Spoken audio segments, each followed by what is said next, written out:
Assalamu alaikum wa rahmatullah.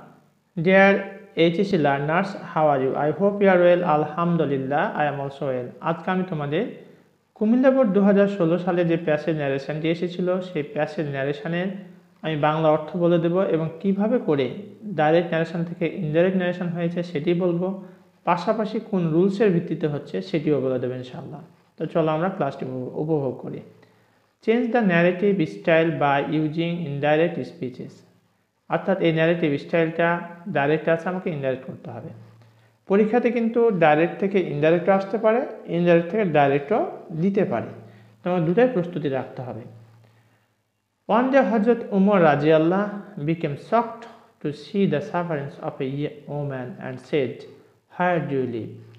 একদিন হযরত উমর রাজিয়াল্লাহ বেশ কষ্ট পেল, to see the sufferings of a woman, একটা মহিলার কষ্ট দেখে বেশ কষ্ট পেল।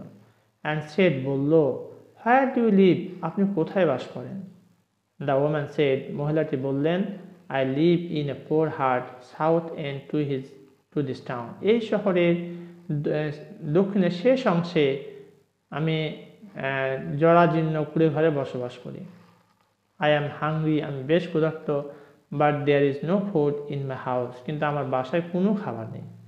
Will you give me something to eat, Hazrat Umar রাদিয়াল্লাহ, আচ্ছা will you give me something to eat, আপনি কি খাবার জন্য কিছু দিবেন? হযরত উমর রাদিয়াল্লাহ সেড, হযরত উমর রাদিয়াল্লাহ বললেন, গো ব্যাক হোম, বাসায় যান। I am coming with food and money for you, আমি আপনার জন্য খাবার এবং টাকা নিয়ে আসছি। এই ছিল আমাদের ডাইরেক্ট ন্যারেশনের বাংলা অর্থটি। এবার আমরা ইনডাইরেক্ট স্পিচ করব।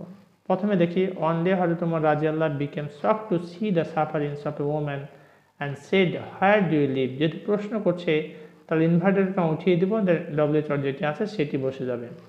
তাহলে ওয়ান ডে হযরত উমর রাদিয়াল্লাহ became shocked to see the sufferings of a woman, অর্থাৎ যা ছিল পুরোটাই থেকে গেল, অ্যান্ড সেডের জায়গাতে হয়ে গেল আস্ট।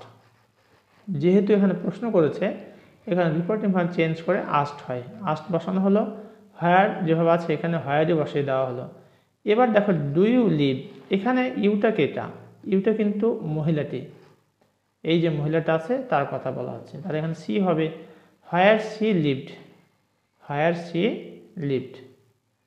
ওকে, পরের বাক্যটি এবার দেখি, the woman said, I live in a poor but hut south end to this town. এবার কেউ উত্তর দিচ্ছে দ্য ওম্যান, তাহলে দ্য ওম্যান, আমরা একটু খেয়াল করি বোঝার সুবিধার্থে, এটাকে আমি একটু মার্কিং করে দিচ্ছি। আচ্ছা, the woman replied that she lived in a poor hut south end to that town. একটু খেয়াল করো, দ্য ওম্যান সেড, সি এটা আই লিভ মানে কে বসবাস করতো, মহিলাটি, এটা প্রেজেন্ট ইনডিফিনিট টেন্স, তাহলে কোন টেন্স হবে? পাস্ট ইনডিফিনিট টেন্স হয়ে যাবে। শি লিভড, যেহেতু প্রেজেন্ট ইনডিফিনিট পাস্ট হয়ে গেল, she lived in a poor hut south end to that town, this থাকলে কি হয়? that, to that town। পরের বাক্যটা খেয়াল করো, I am hungry, আমি ক্ষুধার্ত, but there is no food in my house, কিন্তু আমার বাসায় কোনো খাবার নেই। মহিলাটি কিন্তু পুনরায় বলবো, তার মানে আমরা যদি একটু খেয়াল করি সহজেই বুঝতে পারবো।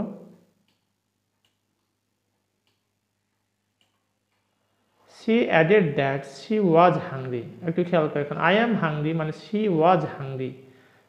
আচ্ছা, but there is no food, এখানে হবে there was no food, but there was no food in my house মানে her house, in her house।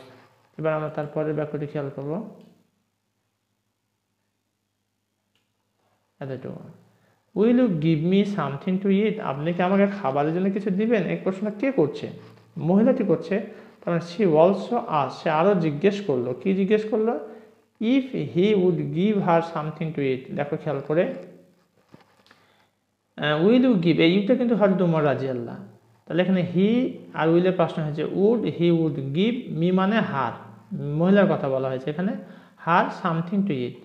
হযরত উমর রাদিয়াল্লাহ সেড, গো ব্যাক হোম, বাসায় যাও, বাসায় যান। I am coming with food and money for you, আমি আপনার জন্য টাকা এবং খাবার নিয়ে আসছি। সব শেষের বাক্যটা একটু আমরা খেয়াল করি। আচ্ছা, হযরত উমর রাদিয়াল্লাহ told her to go back home, এটা হচ্ছে ইম্পারেটিভ সেন্টেন্স। এখানে মূল ভার্বগুলো কি বসবে? টু বসবে, টু গো ব্যাক হোম। হয়ে গেল। এবার সব শেষের বাক্যটি আমরা এখন দেখব। I am coming with food and money for you. এই কথাটা কে বললো? হযরত উমর রাদিয়াল্লাহু বললো। তার মানে হি অ্যাডেড দ্যাট, সে আরও বললো that he was coming with food and money for her. He was coming, একটু খেয়াল করো, I am coming with food and money for you, তার মানে he was, I am coming present continuous, তাহলে হয়ে যাবে past continuous, he was coming with food and money for her. Dear viewers, এতক্ষণ পর্যন্ত আমরা কুমিল্লা বোর্ড 2016 সালে যে প্রশ্নটি এসেছিল সেটি নিয়ে বিস্তারিত কথা বলেছি। আশা করছি তোমাদের অনেকটা হেল্পফুল হবে। আর যদি কোথাও কোনো প্রবলেম হয়ে থাকে তাহলে কমেন্ট করে জানিয়ে দাও। ইনশাআল্লাহ I will try my best to give you comment reply. আর ভিডিওটি ভালো লাগলে কমেন্ট লাইক করে আমাকে উদ্বুদ্ধ করবে। তোমাদের অনুপ্রেরণা আমাকে সত্যি অনেক বেশি অনুপ্রাণিত করে। আর যারা আমার ভিডিও চ্যানেলটি এখনও সাবস্ক্রাইব করো নাই, please subscribe my channel and press the bell icon button. Thank you very much for watching this video. আজকের মতো এখানেই শেষ করছি। আসসালামু আলাইকুম ওয়া রাহমাতুল্লাহ।